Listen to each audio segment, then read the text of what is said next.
Ambedkar hospital माना हुआ, fund की कोई कमी नहीं है, फंड की कोई कमी नहीं, लेकिन अंदर जाओगे तो हालत बुरी है। के तो गर्दन पे घूसा मारा है उस गार्ड ने कि यहाँ से बाहर निकल। अगर हमें हर चीज का न्याय ही कोर्ट से मिल रहा है तो इन थानों की जरूरत क्या है, इनको बंद कर दीजिए। हम एक शांतिपूर्वक एक पत्रकार के ऊपर आप हमला कर रहे हो, उस बात को करने के लिए आए हैं। आप पुलिस प्रशासन अपनी जिम्मेदारी निभाए, नहीं तो फिर हम यहाँ से कड़ा फैसला लेंगे। झूठी रिपोर्ट तैयार की इन्होंने आईओ ने कि मैं मौके पर गया, मैंने सीसीटीवी सारा खंगाला, लेकिन कोई भी दिखाई। जब ये उस कंप्लेनेंट को जानते ही नहीं तो कैसे अंदाजा लगा लेंगे कि क्या हुआ। डॉक्टरों के साथ वो दलाल खड़े नजर आते हैं जो 100-150 रुपए लेकर मरीजों को अंदर लेके जाते हैं, लेकिन ये बाउंसर बाहर खड़े नजर आते हैं और तमाम जो भीड़ जो परेशानियां आती है उनके साथ अत्याचार करते नजर आते हैं। तो यहाँ के जो गार्ड थे उन्होंने आके मेरा फ़ोन छीन लिया। फ़ोन छीनने के बाद जो है वो मुझे जो है दोनों हाथ पकड़ के और इस कमरे में लेके आए यहाँ पर, और यहाँ पर जो है मेरे साथ मारपीट की और गाली गलौज करती थी। हाँ, सफाई कर्मचारी सर में निकाल दिया क्योंकि घूस नहीं दे पाई हूँ। अच्छा, इसलिए अस्पतालों में भी घूस चल रही है। हाँ जी, 50,000 रुपए मांग रहा है। तो पीछे एक कमरे में ले जाया जाता है जहां इनके साथ मारपीट की जाती है, और मारपीट करने के साथ साथ इनके जो फ़ोन है उसका ज़बरदस्ती पासवर्ड लेने के बाद इनके काफ़ी सारे डाटा को डिलीट कर दिया जाता है। मुझे जो है ये कहकर छोड़ा कि आज के बाद जो है यहाँ आ मत जाना। नमस्कार, आप देख रहे हैं तेज तर्रार और मैं हूं आपके साथ परमजीत कौर। देखिए, इस वक्त मैं राजधानी दिल्ली के अंबेडकर अस्पताल में मौजूद हूं, जहां से एक ऐसा मामला निकलकर सामने आ रहा है जिसने एक बार फिर से पत्रकारों की सुरक्षा पर कई बड़े सवाल खड़े कर दिए। ऐसा क्या हो कि एक अस्पताल जहां पर एक व्यक्ति अपना इलाज कराने आए, अगर उसी किसी व्यक्ति को इतना मारा पीटा जाए, टॉर्चर किया जाए, 3 घंटे तक किडनैप करके रखा जाए। यही हुआ है अंबेडकर अस्पताल में, जाना माना अस्पताल अंबेडकर, जहां पर एक व्यक्ति आते हैं मुझ जैसे एक पत्रकार। उनकी जनता ने उनसे बोला कि भाई अंबेडकर अस्पताल की कुछ तस्वीरें साझा कीजिए कि सरकार को पता चले कि इस अस्पताल के हाल कितने खराब हैं। वही उस पत्रकार ने काम किया, एक छोटा सा वीडियो रिकॉर्ड किया, लेकिन यहाँ मौजूद गार्ड्स ने, अब मैं गार्ड्स कहूँ, बाउंसर्स कहूँ या गुंडे कहूँ, उन लोगों ने उस वीडियो रिकॉर्ड कर रहे जो वो व्यक्ति थे, जो वो पत्रकार थे, हरदीप खत्री, जो ये सब कुछ रिकॉर्ड कर रहे थे, उनका फ़ोन छीना, सब कुछ डिलीट किया, और उसके बाद पीछे बने इस कमरे में उनको 3 घंटे तक किडनैप करके रखा और उनके साथ खूब मारपीट की गई। इसी सिलसिले में देखिए, आज पूरा 1 महीना हो चुका है, लेकिन कोई भी कार्यवाही इस दिल्ली पुलिस ने नहीं की। लेकिन आज इस दिल्ली पुलिस की एकता आप देखिए कि कितनी संख्या में ये लोग यहाँ पर मौजूद हैं। ये लोग तब कहाँ थे जब एक व्यक्ति को अंदर पीटा जा रहा था। फिलहाल देखिए, यहाँ पे तमाम पत्रकार साथी पहुँचे हुए हैं इसी मामले को उठाने। अब इनसे जान लेते कि इनका इस पूरे मामले पर क्या कुछ कहना है। क्या नाम है सर? नमस्कार, मैं विशाल। ठीक है सर, क्या कहेंगे इस पूरे मामले में कि पत्रकार सॉफ्ट टारगेट क्यों है? अब ये देख लीजिए, आप भी खुद पत्रकार हैं। मीडिया चौथा स्तंभ है भारत का, इसी को, सत्य को यही दिखाता है। ठीक है, अब आप ये देखिए, जब एक मीडिया कर्मचारी के साथ ऐसा व्यवहार हो रहा है तो हम आम आदमी का तो आप क्या कहेंगे? आपने भी कहा, हम भी इस बात को कह रहे हैं, ये तो गार्ड है ही नहीं, ये तो गुंडे हैं, बाउंसर हैं। सत्य को दबाया जा रहा है, जो सत्य बोलता है उसे बाहर उठा के फेंक देते हैं। ठीक है, हमारा तो सिर्फ और सिर्फ यही सवाल है एक आम नागरिक का, एक आम जनता का, कि अगर आम जनता, आप पत्रकार के साथ इतना दुर्व्यवहार हो रहा है तो आम जनता को तो जान से मार देंगे जब भी कोई कुछ नहीं सुनेगा। और आप वाली बात है, पुलिस प्रशासन भी इन्हीं का साथ दे रहा है, प्रशासन भी इन्हीं का साथ दे रहा है। आज उस गार्ड को छुपाया जा रहा है। ठीक है, जब आपको इतना ही डर है तो फिर आप ये उल्टी हरकतें करें मत। कितने गार्ड थे जिन्होंने मारा? मैम, ये 3-4 गार्ड थे और 3-4 मिलके 3 घंटे तक उसको टॉर्चर किया गया, हमारे हरदीप भाई खत्री न्यूज़ रिपोर्टर को। और ये बात 1 महीने से ज़्यादा की हो गई है, 6 जून की बात है, फिर भी कोई कार्रवाई नहीं है। तो देखिए, यहाँ पे जो हरदीप खत्री जी हैं वो भी मौजूद है। मैं उनसे भी जुड़ूंगी और जानूंगी कि आखिर उनके साथ क्या कुछ हुआ था और किस बात को लेकर उनकी इतनी पिटाई की गई है। हर बार इसी तरीके से होता है कि सच दिखाने वाले पत्रकार को हमेशा निशाना बनाया जाता है। अब मैं इन्हीं से जानूंगी कि आखिर इस अस्पताल में इनके साथ क्या कुछ हुआ। सर, क्या नाम है आपका? मेरा नाम हरदीप खत्री है। ठीक है सर, क्या कुछ हुआ, किस दिन की बात है? मैडम, ये 6 जून की बात है। अच्छा। तो हम जैसे पोस्ट डालते हैं कि भाई हमें अंबेडकर हॉस्पिटल का दौरा करना चाहिए या नहीं करना चाहिए, तो काफ़ी सारे कमेंट आए हुए थे नीचे कि सर आपको जो है अंबेडकर हॉस्पिटल में जाना चाहिए, और वहाँ काफ़ी सारी समस्याएं हैं, उनको दिखाना भी चाहिए ताकि वो समस्याएं जो हैं दुरुस्त हो सके। तो हम 6 जून को यहाँ आए थे, तो हमने ओपीडी में जो दिखाया, लोग नीचे बैठे हुए थे, तो यहाँ के जो गार्ड थे उन्होंने आके मेरा फ़ोन छीन लिया। फ़ोन छीनने के बाद जो है वो मुझे जो है दोनों हाथ पकड़ के और इस कमरे में लेके आए यहाँ पर, और यहाँ पर जो है मेरे साथ मारपीट की और गाली गलौज की। और मीडिया की उन्होंने पूछा कहाँ से हो, मैंने कहा भाई मीडिया से हूँ। तो उन्होंने कहा मीडिया के बारे में ऐसी गंदी गाली का यूज़ किया कि नहीं बोल सकता मैं। उसके बाद जो है वो मुझे वहाँ ड्यूटी ऑफिसर के कमरे में लेकर गए। वहाँ जो है मेरा जो वीडियो जो यहाँ की मैंने बनाई थी वहाँ जो है उन्होंने डिलीट करवाई, और मुझे जो है ये कहकर छोड़ा कि आज के बाद जो है यहाँ आ मत जाना, यहाँ की वीडियो दिखा मत देना, नहीं तो आपके साथ जो है अच्छा नहीं होगा। ऐसी क्या सच्चाई इनकी आपने सर कैप्चर कर ली थी जिससे ये डर गए इतना? मैडम उसमें ऐसा कुछ था ही नहीं, मैंने उनको दिखाया बॉस मैंने ये वीडियो बनाई है, तो उन्होंने कहा इसमें तो ऐसा कुछ है ही नहीं, बना ही नहीं पाए थे। तो ऐसी ही जब उस वीडियो में कुछ था ही नहीं, पूरी सच्चाई बना ही नहीं पाए, फिर भी मेरे साथ ऐसा किया। शायद उसमें कुछ कैप्चर हो जाता गलती से या जानबूझ के, तो पता नहीं है मेरे साथ क्या करते। इन्होंने की थी सर मारपीट आपके साथ?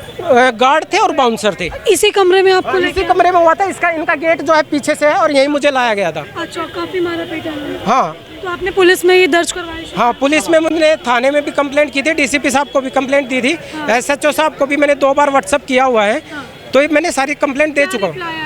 मैडम अभी तक कोई कार्रवाई नहीं हुई। कोई रिप्लाई नहीं, आईओ ही नहीं आया। आईओ से हम मिले जब वो कह रहा है कि मैं वहाँ पर मौके पे पहुँचा था, उसकी हमने फ़ोन में देखी कि कॉल आई थी, तो उनकी कॉल आई है रात को 8:23 पे 26 मिनट पे सिर्फ 23 सेकंड के लिए, यानी कि अपनी फॉर्मेलिटी पूरी करने के लिए कि मैंने उनको कॉल की थी। हमने दोबारा कॉल की, इन्होंने कहा मैं हरदीप बोल रहा हूँ, और कोई बात नहीं भाई वैसे लग गई होगी। 9:17 पे मैंने भी कॉल बैक मिले ही नहीं, आईओ मिला ही नहीं अभी तक भी कोई नहीं।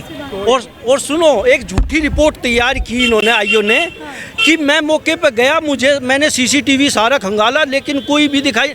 जब ये उस कंप्लेनेंट को जानते ही नहीं तो कैसे अंदाजा लगा लेंगे कि क्या हुआ। अभी क्या कहना चाहेंगे सर, जैसे कोई पहली बार नहीं कि किसी पत्रकार पे या सच्चाई दिखाने वाले? मैडम मैं यही कहूँगा कि देखो जो आपकी समस्याओं को, जनता की समस्याओं को दिखा रहे हैं, और जनता बोल रही है हाँ, और उनके साथ ऐसा, कम से कम उनके साथ ऐसा ना हो। जब उनके साथ ही ऐसा होगा तो जनता के साथ कैसा होता होगा ये आप अंदाजा लगा सकते हैं। जी मेरा आप आवाज़ ही मत दिखाओ, और अब हम आगे से ये करेंगे। अभी ये सोच रहे हैं हमें सीमित रूप में, लेकिन इस देश की मीडिया, इंटरनेशनल मीडिया भी हमें अगर बुलानी पड़ी, हम रिक्वेस्ट करेंगे इंटरनेशनल लेवल पे भी हमें ये कदम उठाना पड़ेगा, क्योंकि ये चाहते हैं कि आप आवाज़ मत दिखाओ, समस्याएं मत दिखाओ, जो जैसा चल रहा है वैसे चलने दो।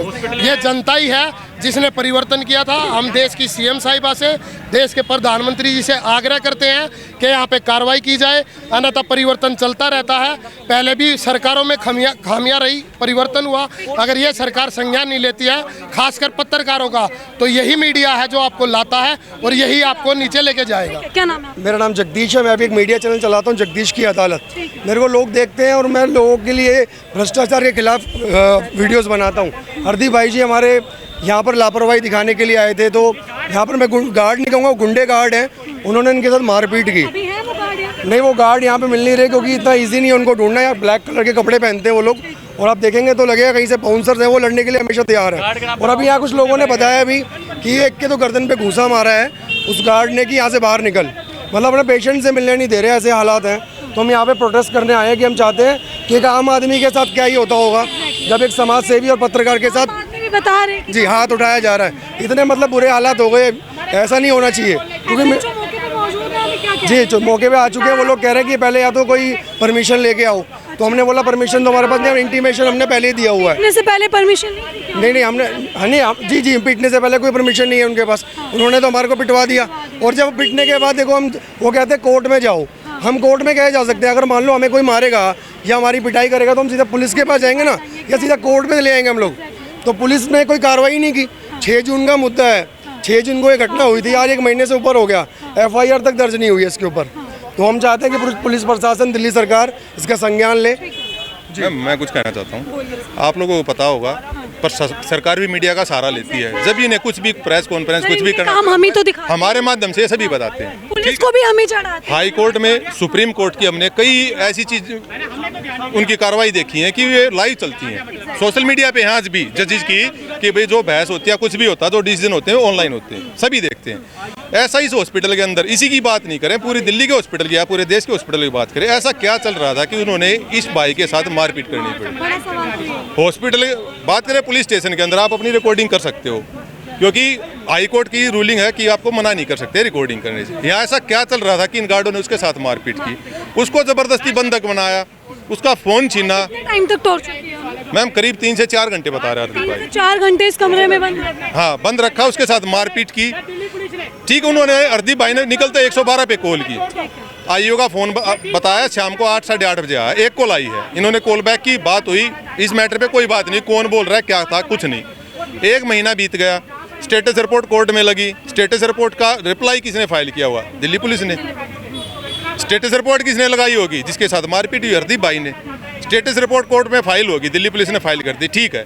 उसके बाद इंटीमेशन दिया हरदीप भाई ने, तब जो दिल्ली के संगठन उनको बोला, तो यहाँ से एक इंटीमेशन दिया डीसीपी को भी, एसएचओ को भी, मेडिकल सुपरिटेंडेंट को भी और जो सिक्योरिटी इंचार्ज उनको भी, कि भाई हम इतनी तारीख को इसी मुद्दे को लेकर प्रोटेस्ट कर रहे हैं। कल हरदीप भाई के पास कॉल आई है कि आप आ जाओ, आप बताओ, हम उनको उठा लेंगे, उन पे एफआईआर दर्ज कर देंगे। 1 महीना पहले कहाँ थे? सवाल है मेरा दिल्ली पुलिस से और सवाल हमारी दिल्ली की सीएम से। मैम ये रोहिणी का ही लगता है, रोहिणी का ही थाना लगता है। हाँ एसएचओ साहब से भी बात हुई है, बोला आप बात कर लो, हम ना उसको अंडर प्रोसेस चल रही है कंप्लेंट। फिर कहते हैं कि आप हमें इंटीमेशन वो दिखाओ परमिशन, हमने इंटीमेशन दिया, आप रिप्लाई भी दे सकते थे। जो बातें आप लोगों ने यहाँ इतने लोगों को इकट्ठा करके बताई है, वो बातें आप मेल पे भी रिप्लाई दे सकते थे।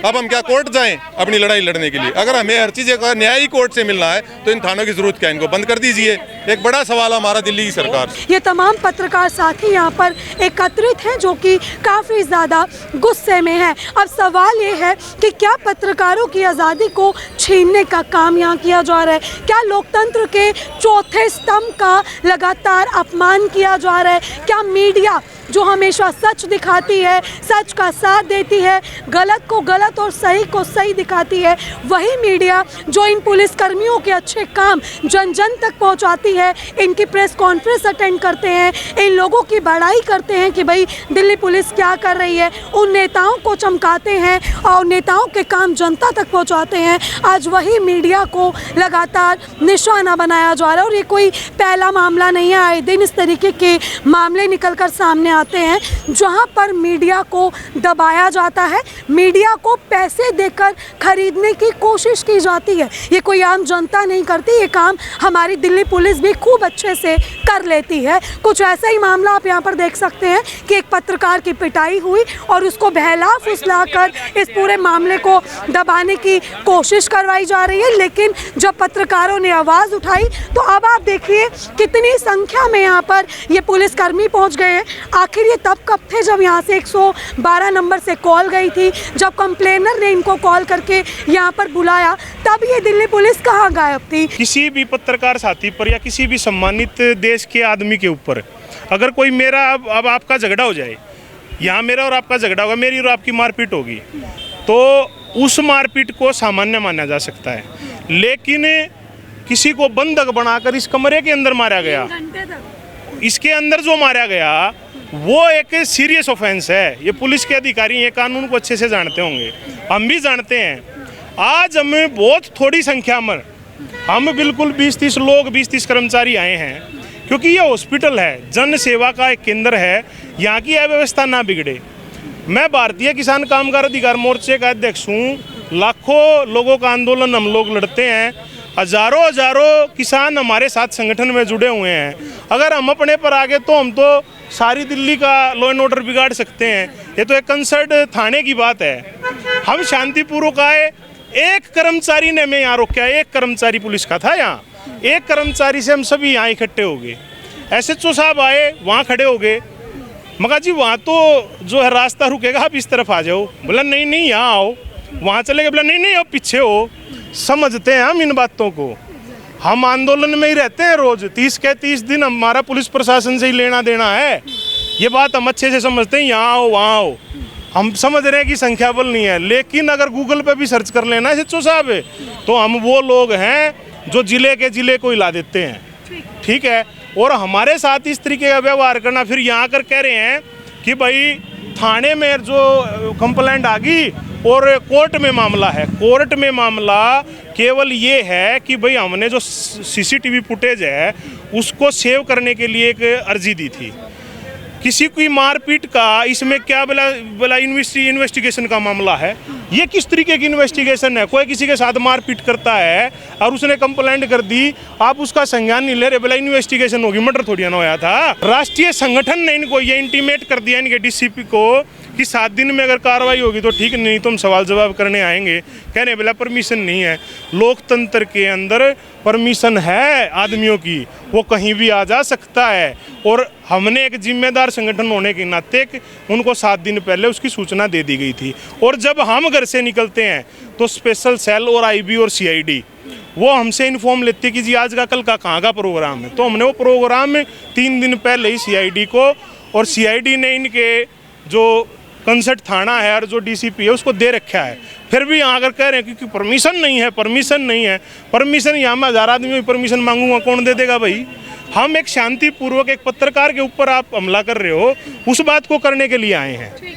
आप पुलिस प्रशासन अपनी जिम्मेदारी निभाए, नहीं तो फिर हम यहाँ से कड़ा फैसला लेंगे। सब बिकाऊ है दीदी,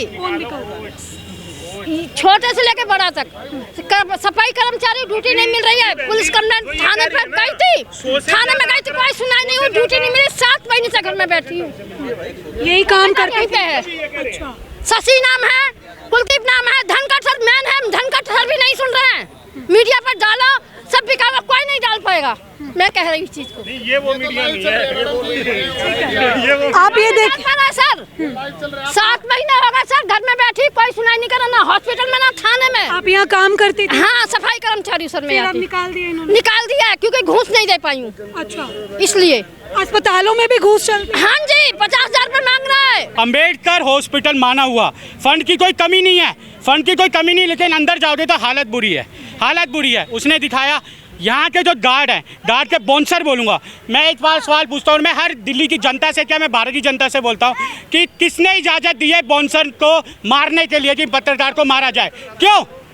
आखिरकार मारने के लिए। अगर लड़ाई होती है ना तो 2 तरह के लड़ रहे हो तो बाउंसर का फर्ज है उस समय आने का, या कोई दारू पी के आ रहा हो या वो कुछ किसी चीज़ के लिए कर रहा हो, लेकिन मारने का नहीं हो। सबसे बड़ी किडनैप, भैया ले गए उसको कमरे में, क्यों लेके गए? क्यों कमरे में लेके गए? क्या दिल्ली पुलिस ने इजाज़त दी है क्या बाउंसर को, या डॉक्टर का जो मैनेजमेंट है कि भैया आपको खुली छूट है, आप मारो, आपको कोई नहीं रोकेगा। और जब समय आएगा, आवाज़ उठेगी तो उनको निकाल दिया जाएगा, और डॉक्टर हमारे से वहीं में जिसने ऑर्डर दिया वो कुछ नहीं करेगा। पहले बाउंसर यहाँ पर बहुत सारे थे, अब कोई बाउंसर नहीं है, गायब हो गए। क्यों गायब हुए? ये बाउंसर्स है या गुंडे? गुंडे दमन नंबर 1 है, गुंडे। आपने तो गुंडे की भाषा तो बोला, दमन से भी दमन। गुंडा एक होता है छोड़ने का, दमन होता है अपनी दमनगी दिखाने का। तो ये दमन है, ये वो नहीं है। अगर आप कोई वीडियो बना रहे हो, आपके साथ बदतमीजी करी जाए तो कौन रोकेगा? यहाँ पर SHO है, SHO से पहले एक बार ऑर्डर दे दिया, मैं पूरा कवर कर रहा था कि यहाँ हो जाओ, बिल्कुल यहाँ हो जाए, यहाँ से कोई ऐसा नहीं है कि ट्रैफिक जाम हो। हर बार आके एक बार मना कर रहे हैं, आगे जाओ आगे जाओ, बिल्कुल यहाँ खड़े हैं। अगर एम्बुलेंस आ रही है उसको जाने दे रहा है, उसको रोता नहीं जा रहा, रोता नहीं जा रहा। तो सवाल एक ही चीज़ का है कि आखिरकार जब कंप्लेंट लिखवा दी, दिल्ली पुलिस ने कोर्ट तक भी चला गया, लेकिन एक्शन क्यों नहीं लिया? एक्शन क्यों नहीं लिया? कान में रुई, आंखें बंद और मुंह में दही, यही ये कहावत है पुरानी, और वही दिखाई दे रहा है कुछ ऑफिसर की वजह से। ऑफिसर नहीं बदनाम होता, लेकिन काम उनका, उनकी वजह से अगर वो काम सही तरह से करे तो बदनामी नहीं होगी। तो चंद मछलियाँ खराब है, तालाब उसी तरह से खराब हो जाता है। सबसे पहले तो मैं धन्यवाद दूंगा कि दिल्ली पत्रकार एकता समूह के सभी पत्रकार साथी यहाँ पर पहुँचे हुए हैं, और एक जो हमारे हरदीप भाई हैं जो कि बहुत ही अच्छे काम करते हैं, समाज को लेकर, समाज की बुराइयों को दिखाते हैं, अच्छे खासे फॉलोवर हैं इनके। यहाँ पर पहुँचे हुए थे पिछली 6 तारीख को हॉस्पिटल में, और यहाँ ये कुछ बुराइयां थी जिन्हें दिखाने की कोशिश कर रहे थे, तभी इन पर हमला होता है। बाउंसर और जो गार्ड हैं वो अचानक इन पर हमला करते हैं, और हमला करके इनको बंदी बनाने के बाद यहाँ पर पीछे एक कमरे में ले जाया जाता है, जहाँ इनके साथ मारपीट की जाती है। और मारपीट करने के साथ साथ इनके जो फ़ोन है उसका ज़बरदस्ती पासवर्ड लेने के बाद इनके काफ़ी सारे डाटा को डिलीट कर दिया जाता है। अगर देखा जाए तो ये संगीन धाराएं बनती हैं जिसमें किडनैपिंग भी लगनी चाहिए पुलिस की तरफ से, और कहीं ना कहीं अगर ज़बरदस्ती किसी का फ़ोन छीन कर उसका इस्तेमाल किया जा रहा है तो कहीं ना कहीं ये लूट के मामले में आता है, तो लूट की धारा भी कहीं ना कहीं लगनी चाहिए।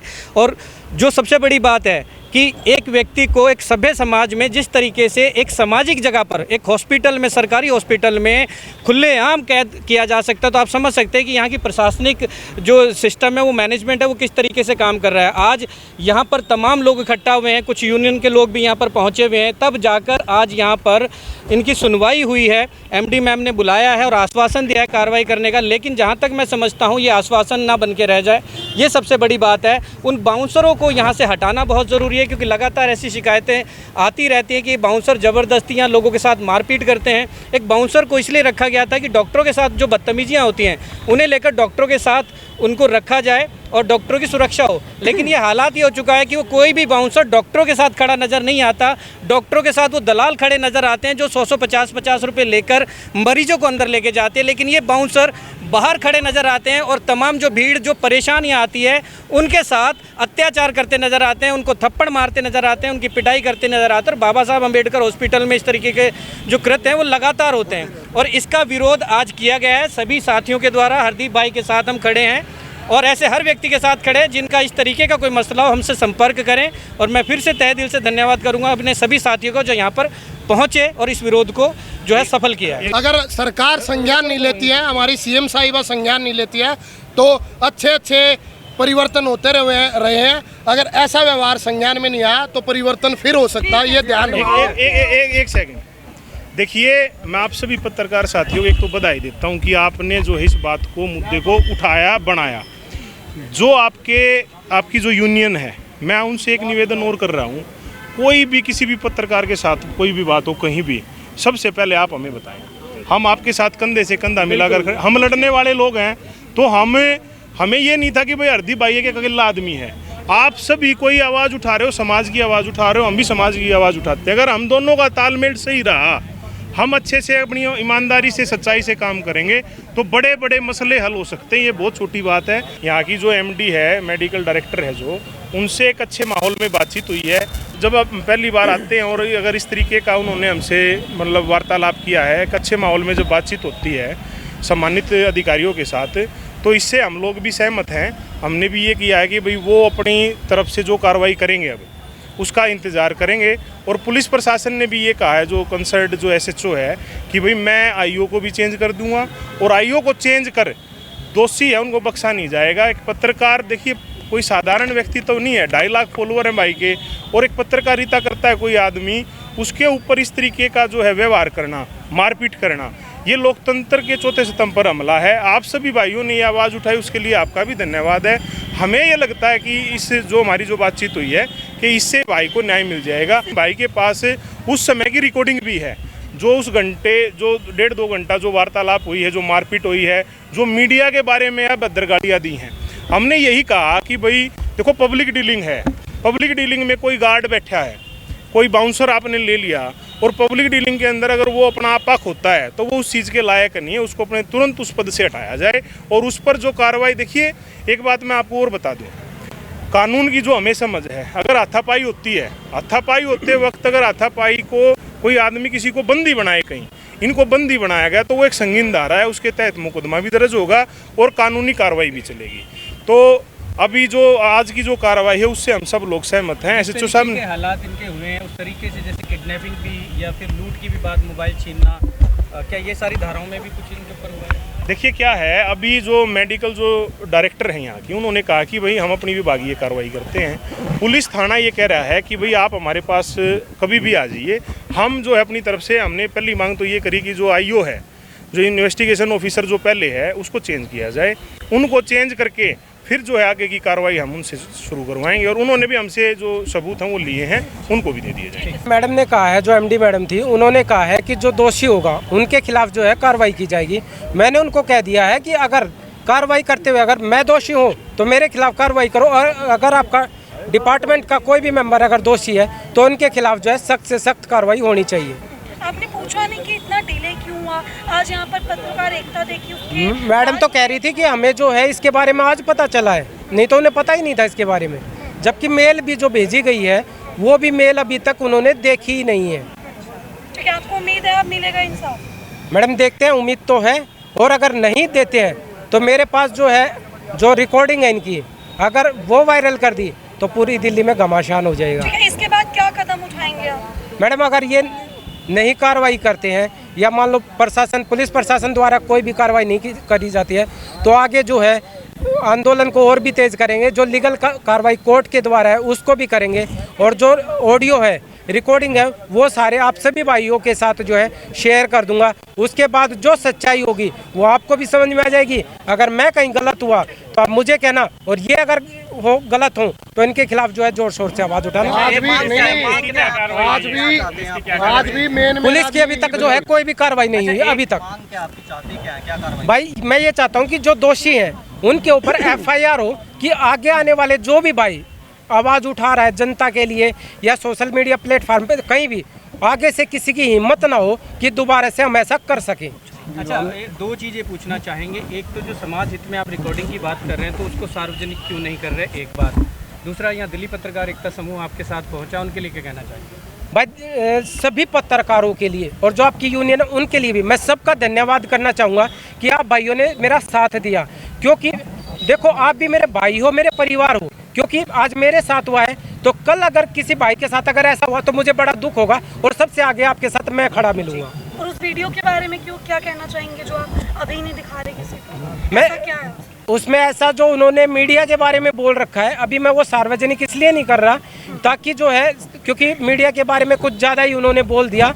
चाहे उन्होंने क्या बोला? मैडम कुछ गालियाँ ऐसी हैं कि जो मैं नहीं बोल सकता। तो आप देख सकते हैं पीछे तमाम जो है इनके पक्ष में पहुंचे थे, इनके हित में ये पैदल मार्च निकाला गया था, जो कि आप यहाँ पर देख सकते हैं। इनके हाथों में ये पोस्टर्स हैं। अम्बेडकर अस्पताल के ऊपर काफ़ी संगीन आरोप लगे हैं और ये तस्वीरों में ये सारे बैनर्स जो है आप साफ तौर पर देखिए किसान यूनियन इनके साथ जुड़ी है इस पत्रकार के साथ, और आने वाले समय में कई ऐसे समूह, कई ऐसी यूनियन जो है वो इनके साथ जुड़ी हुई आपको नजर आएंगी जो कि इनको इंसाफ दिलवाएंगी।